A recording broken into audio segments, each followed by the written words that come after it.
Hi, this is Brad Constantine, and you've reached the Book of Mormon lecture series. I've been teaching seminary and institute for the last 11 years, and this is an attempt to do a deep dive into the Book of Mormon itself. I'm hoping that you'll find this uplifting and edifying. This is not an official recording of the Church of Jesus Christ of Latter-day Saints, but every attempt has been made to be as doctrinally accurate as possible. So if you're ready for a deep dive into the Book of Mormon, here we go. Welcome back to this Book of Mormon podcast. This is going to be Alma chapter 56. Again, we're in the middle of the wars of the Lamanites and the Nephites. So this next couple of chapters, 56, 57, and 58, okay, it's not a couple, it's a few, several. There are 3 chapters that are going to be a letter from Helaman to Moroni explaining the 2,000 stripling warriors and their successes and the things at which they did, their valiance and so on. So that's what these next 3 chapters are going to be about. So let's get into this one. Verse 1, And now it came to pass in the commencement of the 13th year of the reign of the judges, on the 2nd day in the 1st month, Moroni received an epistle from Helaman, stating the affairs of the people in that quarter of the land. And these are the words which he wrote, saying, My dearly beloved brother Moroni, as well in the Lord as in the tribulations of our warfare.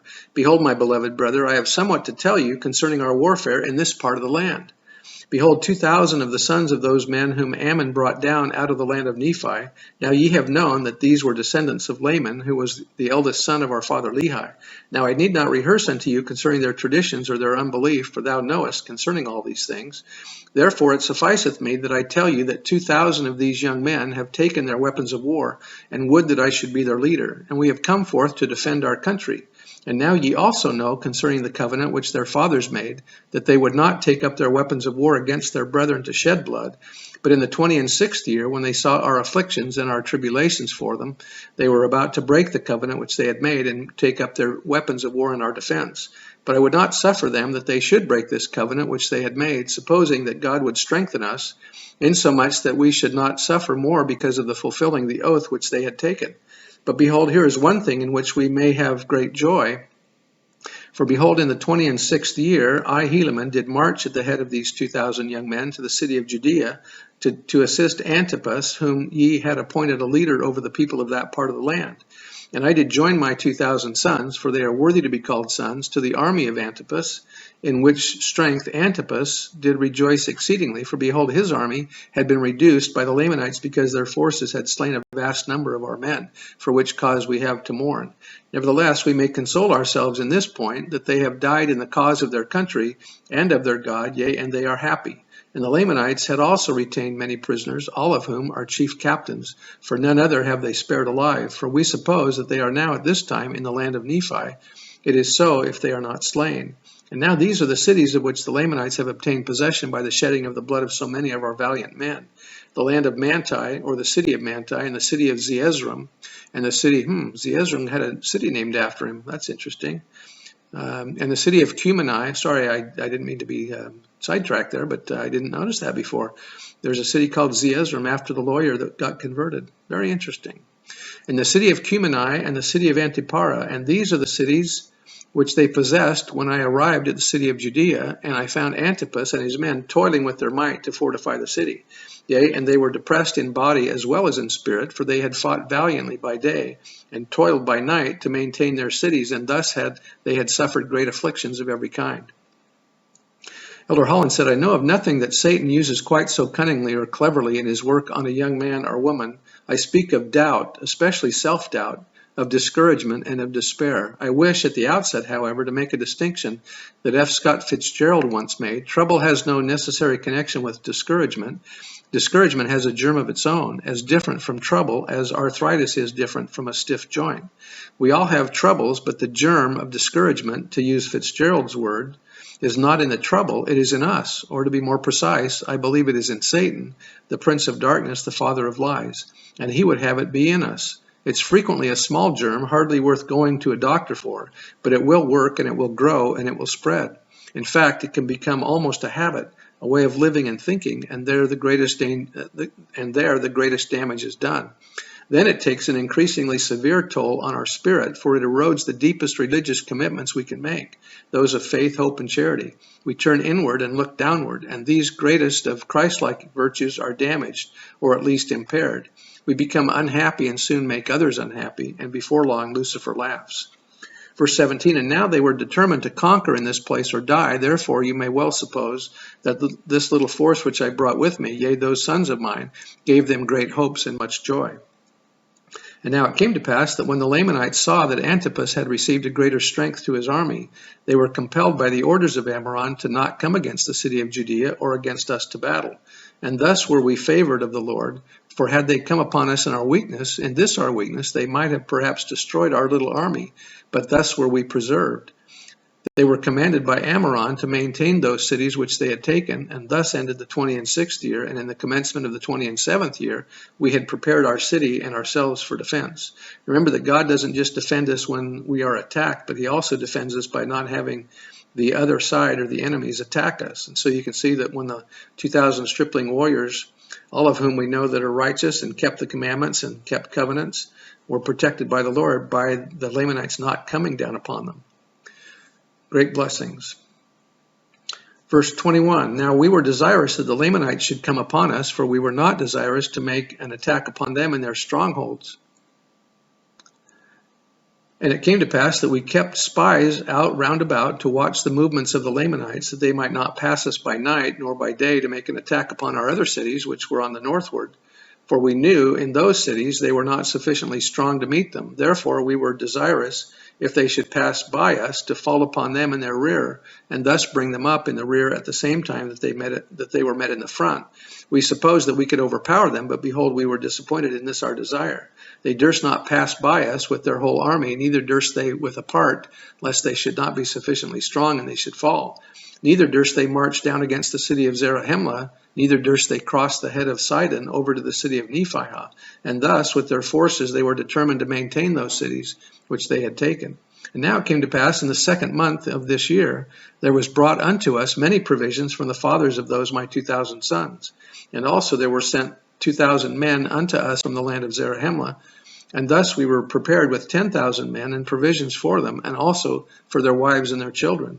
And the Lamanites, thus seeing our forces increase daily and provisions arrive for our support, they began to be fearful and began to sally forth, if it were possible, to put an end to our receiving provisions and strength. Now when we saw that the Lamanites began to grow uneasy on this wise, we were desirous to bring a stratagem into effect upon them. Therefore Antipas ordered that I should march forth with my little sons to a neighboring city, as if we were carrying provisions to a neighboring city. And we were to march near the city of Antipara, as if we were going to the city beyond, in the borders by the seashore. And it came to pass that we did march forth, as if with our provisions, to go to that city. And it came to pass that Antipas did march forth with a part of his army, leaving the remainder to maintain the city. But he did not march forth until I had gone forth with my little army, and came near the city Antipara. And now in the city Antipara were stationed the strongest army of the Lamanites, yea, the most numerous.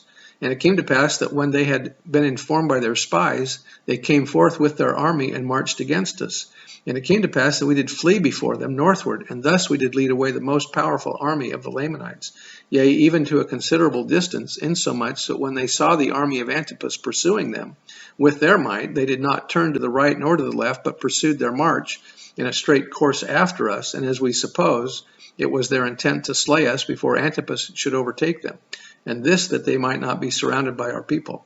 And now Antipas, beholding our danger, did speed the march of his army, but behold, it was night, therefore they did not overtake us, neither did Antipas overtake them, therefore we did camp for the night. Isn't it interesting that in spite of the danger that's going on, they still have to stop at night to rest? Verse 39, and it came to pass that before the dawn of the morning, behold, the Lamanites were pursuing us. Now we were not sufficiently strong to contend with them. Yea, I would not suffer that my little sons should fall into their hands. Therefore we did continue our march, and we took our march into the wilderness. Now they durst not turn to the right nor to the left, lest they should be surrounded. In other words, they're taking the straight and narrow path. Neither would I turn to the right nor to the left, lest they should overtake me, and we could not stand against them, but be slain, and they would make their escape. And thus we did flee all that day into the wilderness, even until it was dark. And it came to pass that again, when the light of the morning came, we saw the Lamanites upon us, and we did flee before them. So it sounds like they again camped for the night. But it came to pass that they did not pursue us far before they halted, and it was in the morning of the 3rd day of the 7th month. And now, whether they were overtaken by Antipas, we knew not. But I said unto my men, behold, we know not, but they have halted for the purpose that we should come against them, that they might catch us in their snare. Therefore, what say ye, my sons? Will ye go against them to battle? And now I say unto you, my beloved brother Moroni, that never had I seen so great courage, nay, not amongst all the Nephites. For as I had ever called them my sons, for they were all of them very young, even so they said unto me, Father, behold, our God is with us, and he will not suffer that we should fall. Then let us go forth. We would not slay our brethren, if they would let us alone. Therefore let us go, lest they should overpower the army of Antipas. Now they never had fought, yet they did not fear death, and they did think more upon the liberty of their fathers than they did upon their lives. Yea, they had been taught by their mothers that if they did not doubt, God would deliver them. And they rehearsed unto me the words of their mothers, saying, We do not doubt, our mothers knew it. Heber G. Grant said, The mother in the family, far more than the father, is the one who instills in the hearts of the children a testimony and a love for the gospel of Jesus Christ.